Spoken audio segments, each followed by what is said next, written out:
आज आईटी शेयरों में क्यों गिरावट आई, उसका एक कारण रहा एंडावा करके एक कंपनी है, वो यूके बेस्ड कंपनी है, उसके नतीजों के बाद सेंटिमेंट बिगड़ा। अच्छा, नतीजे अच्छे थे लेकिन एंडावा का स्टॉक 30% नीचे आया। जी हाँ, 30% एंडावा का स्टॉक गिरा क्योंकि एंडावा ने गाइडेंस ख़राब दी। उन्होंने कहा है कि आगे उनके लिए काफ़ी हेजी लग रहा है क्योंकि कंपनियां क्या कर रही हैं, एआई उनके लिए एक बहुत बड़ा टूल बनता जा रहा है।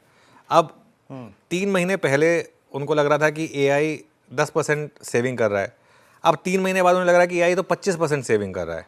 तो वो कह रहे हैं कि और थोड़ा वेट कर लेते हैं, एआई शायद 6 महीने के बाद हमारे लिए 60% की सेविंग या 70% की सेविंग लेकर आ जाए। तो इन दैट केस कंपनियां जो हैं वो एआई पे ज़्यादा खर्चा कर रही है। ये एक रीज़न है कि एंडावा का स्टॉक 30% टूटा। ये यूके बेस्ड कंपनी है, इसका डायरेक्ट कंपैरिजन इन्फोसिस के साथ होता है।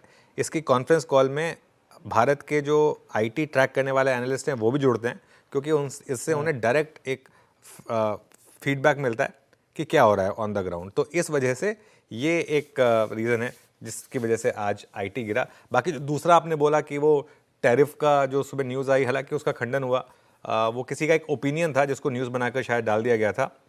अब निफ्टी आईटी के पास आज कोई रीज़न नहीं था वैसे गिरने का, क्योंकि डॉलर रुपी लगातार गिर रहा है। आज तो चलिए ठीक है और गिर गया, 88.28 पर आ गया। यूएस में रेट कट का चांसेस हैं, कल नैस्डैक में बड़ी रैली हुई थी। तो टेक्निकली आईटी चलना चाहिए था लेकिन क्लियरली एक थोड़ा सा फियर फैक्टर तो है, प्लस ये जो एंडावा का फैक्टर आया इसकी वजह से आज हम थोड़ा सा गिरे।